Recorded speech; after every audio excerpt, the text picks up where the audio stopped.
So interestingly enough, I'm curious to know, Mr. Beer, if you know if immigrants contributed to these particular crimes. There was a mass shooting in Buffalo, New York that killed a number of African Americans as they were trying to shop for groceries. Was the defendant an immigrant in that case? Do you know? No, he was a U.S.-born citizen. Thank you so much. Charleston, South Carolina, there were black churchgoers trying to praise the Lord. They were killed. Was that an immigrant that perpetrated that or not? No, that was a U.S.-born citizen. Thank you so much. Now, coming home to Texas, there was an El Paso shooting. Do you know if that was an immigrant or not? No, they were targeting immigrants in that case. In fact, each of these cases, it was white supremacists. And so the last unanimous consent that I'd asked for is this article that states that white supremacists behind over 80% of extremism-related U.S. murders in 2022. In Washington, facts are often drowned out by rhetoric. But in one sharp exchange, Representative Jasmine Crockett of Texas cut through the noise with precision. Bringing her courtroom background to Congress, she challenged the myths about immigrants that Republicans push daily. Her method? A simple but powerful game, rhetoric versus reality. And what followed was a stunning demolition of fear-based politics. Today, we break it all down. Crockett. Thank you so much, Mr. Chair. I am going to try to get through a lot quickly.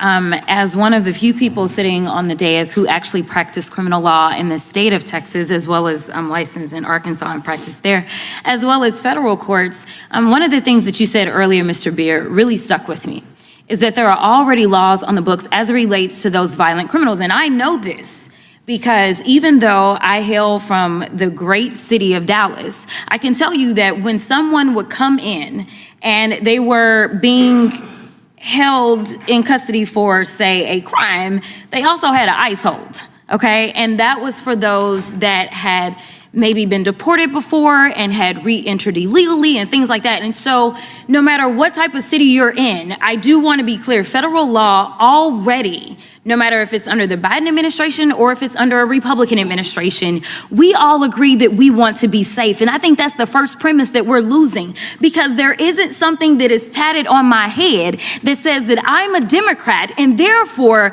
you illegal bad person, don't come for me, go for the ones that have the R's on their forehead. Now let me be clear about this as well, because we've talked about crime and we've talked about fentanyl specifically, and this is also something that I have dealt with, unlike some of my other colleagues. And listen, I'm gonna be honest, because I actually wanna fix problems. And I actually have a really good senator in Texas, and I'm sure y'all can guess which one is the good one. But let me tell you, if we care about fentanyl, I have multiple bills for that. I started on the state level before everybody started talking about it, and I have federal bills that my senior senator has signed on to. So I welcome my colleagues because I actually want to make sure that my communities are safe. But as we start to talk about crime and statistics, Mr. Beer, I want to play a little game with you. It's called Rhetoric versus Reality. And so I want to ask you, my first question, is this rhetoric or reality? Immigrants commit more crimes than U.S. citizens. On a per capita basis? Rhetoric or reality? Oh, it is rhetoric. Okay, thank you so much.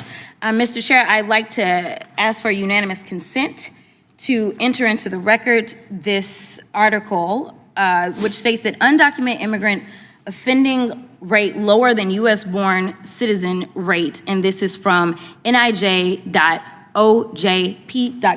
Without objection. Thank you so much. The next one, immigrants are just living off the federal government and contribute nothing. That would be rhetoric. Okay, thank you so much. Mr. Chair, I would ask unanimous consent to enter study that says undocumented immigrants pay almost $100 billion in taxes. This is from the Alabama Reflector. Without objection. Thank you so much. My final rhetoric or reality question is immigrants only enter at the southern border. Rhetoric. Okay, right, because they enter all kinds of ways. I just wanted to make sure that I put that out there. In fact, I have a few more questions because I still got a little bit of time, which I usually run out of time. We have talked again about crime, and there's been this overemphasis on it. And honestly, I can tell you that I don't want anyone to be killed, whether it's here or anywhere else. There is nothing about me as the child of a preacher that makes me say that I want people to die, okay? So I feel as if my colleagues from across the aisle have decided that they are going to make immigrants the boogeyman. It's insanity to me, but they also are showing compassion for victims, which they should, but they have no compassion for people that are contributing to making us great in this country. So interestingly enough, I'm curious to know, Mr. Beer, if you know if immigrants contributed to these particular crimes. There was a mass shooting in Buffalo, New York that killed a number of African Americans as they were trying to shop for groceries.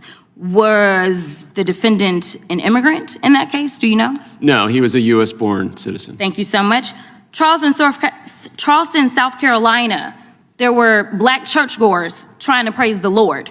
They were killed. Was that an immigrant that perpetrated that or not? No, that was a U.S.-born citizen. Thank you so much. Now, coming home to Texas, there was an El Paso shooting. Do you know if that was an immigrant or not? No, they were targeting immigrants in that case. In fact, each of these cases, it was white supremacists. And so the last unanimous consent that I'd asked for is this article that states that white supremacists behind over 80% of extremism-related U.S. murders in 2022. Without objection. Thank you so much. The clash inside the House Judiciary Committee was supposed to be another predictable skirmish over immigration, crime, and border politics. Republicans entered the room armed with the same talking points they've leaned on for years. Immigrants bring crime, immigrants drain resources, immigrants are pouring across the southern border unchecked. But on this day, Representative Jasmine Crockett of Texas turned that narrative upside down. Crockett's voice carried both the sharp edge of a trial lawyer and the conviction of a public servant who has lived the realities her colleagues tried to distort. Unlike many of the partisans trading sound bites in the hearing, she brought with her years of experience in criminal law, in Texas, in Arkansas, and in federal courts. That distinction mattered because when she spoke about how crime and immigration intersect, she wasn't speculating. She was testifying from her professional record. The Republicans expected Democrats to retreat into moral appeals or vague defenses of immigrant communities. Instead, Crockett played offense. She designed a rhetorical device so simple it disarmed even the most stubborn political posturing, a game she called Rhetoric versus Reality. The format was straightforward.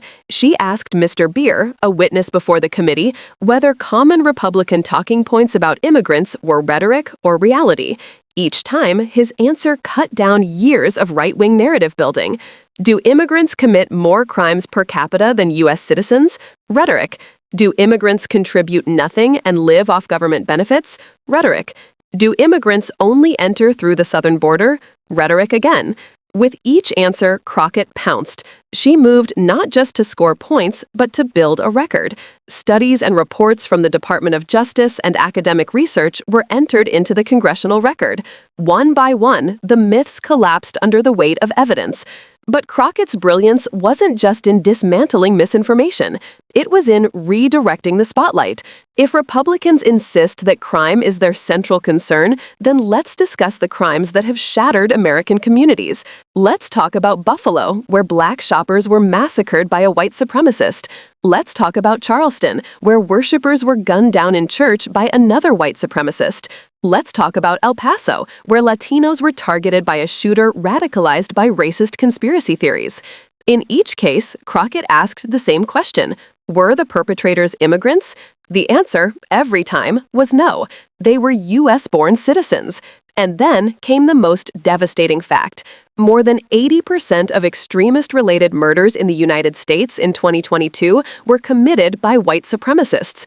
Crockett entered that into the record too, leaving no room for denial. This moment was more than a hearing room exchange. It was a rebuke of years of political scapegoating. For too long, Republicans have framed immigrants as the great threat to American safety. They flood campaign ads with images of the border, they repeat the word invasion until it loses meaning, and they pretend that every crime in America has a foreign face behind it. But when the facts are laid bare, as Crockett forced them to be, the story is entirely different. Immigrants are not the villains. More often than not, they are our neighbors, co-workers, taxpayers, and community builders. The true danger, as Crockett underscored, is homegrown extremism. Yet Republicans rarely address it with the same urgency. Why?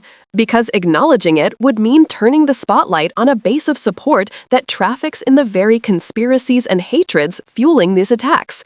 It would mean confronting the reality that the ideology driving violence in Buffalo, Charleston, and El Paso is not imported. It is cultivated within. Crockett's passion was palpable when she reminded her colleagues that compassion cannot be selective. Yes, victims of crime deserve empathy, but so do immigrants who contribute to the country every day. Demonizing them is not only dishonest, it is cruel, and it is politically calculated cruelty. What stood out most in Crockett's exchange was her ability to stay grounded in facts while still being unflinchingly passionate. She didn't yell, she didn't rant. She used her voice like a scalpel, cutting through half-truths and distortions with precision. That is a lesson for Democrats broadly. Too often, when confronted with Republican fear-mongering, the instinct is to defend rather than to challenge.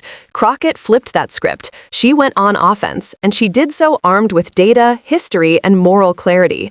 Her rhetoric versus reality game was more than a clever moment, it was a model. In a political environment where lies travel faster than truth, Democrats need strategies that are both memorable and factual. Crockett's framing turned complex statistics into a digestible, unforgettable exchange. Anyone who watched walked away knowing one thing: the Republican narrative does not hold up under scrutiny.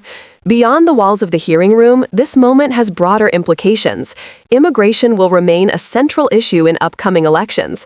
Republicans will continue to tie every social problem back to the border. But Crockett showed how Democrats can take control of that debate. The key is refusing to accept the framing that immigrants equal crime. Instead, they must insist on the reality: immigrants contribute to our economy, enrich our culture, and commit fewer crimes than native-born citizens. The real crisis is domestic extremism, fueled by hate and conspiracy theories. Crockett also espoused something deeply troubling: the willingness of Republican leaders to exploit tragedy selectively. They grieve loudly when a crime fits their narrative, but they stay silent when white supremacists murder innocent people. That silence is political strategy, and Crockett forced it into the light. Her questioning reminded the country that Democrats are not running from the issue of safety. They are confronting it with facts. Safety means addressing gun violence. Safety means dismantling white supremacist networks. Safety means acknowledging that the greatest threats are not crossing the Rio Grande. They are radicalizing online, buying assault rifles, and targeting minorities in our own neighborhoods. By the end of her time, Crockett had done something rare. She left Republicans without their favorite scapegoat. When the record shows that immigrants commit fewer crimes, when the record shows that immigrants contribute economically, when the record shows that white supremacists commit the majority of extremist murders, then what is left of their argument? Nothing but rhetoric, exposed for what it is. For Democrats, this was more than a win in a hearing. It was a blueprint for how to fight. Be unafraid, be factual, be passionate, and above all, refuse to let lies go unchallenged. Rep. Jasmine Crockett proved that day that when Democrats bring their full strength, experience, evidence, and empathy, they can turn even the most entrenched myths into dust. And in a political moment where misinformation often dominates, that is exactly the kind of leadership America needs.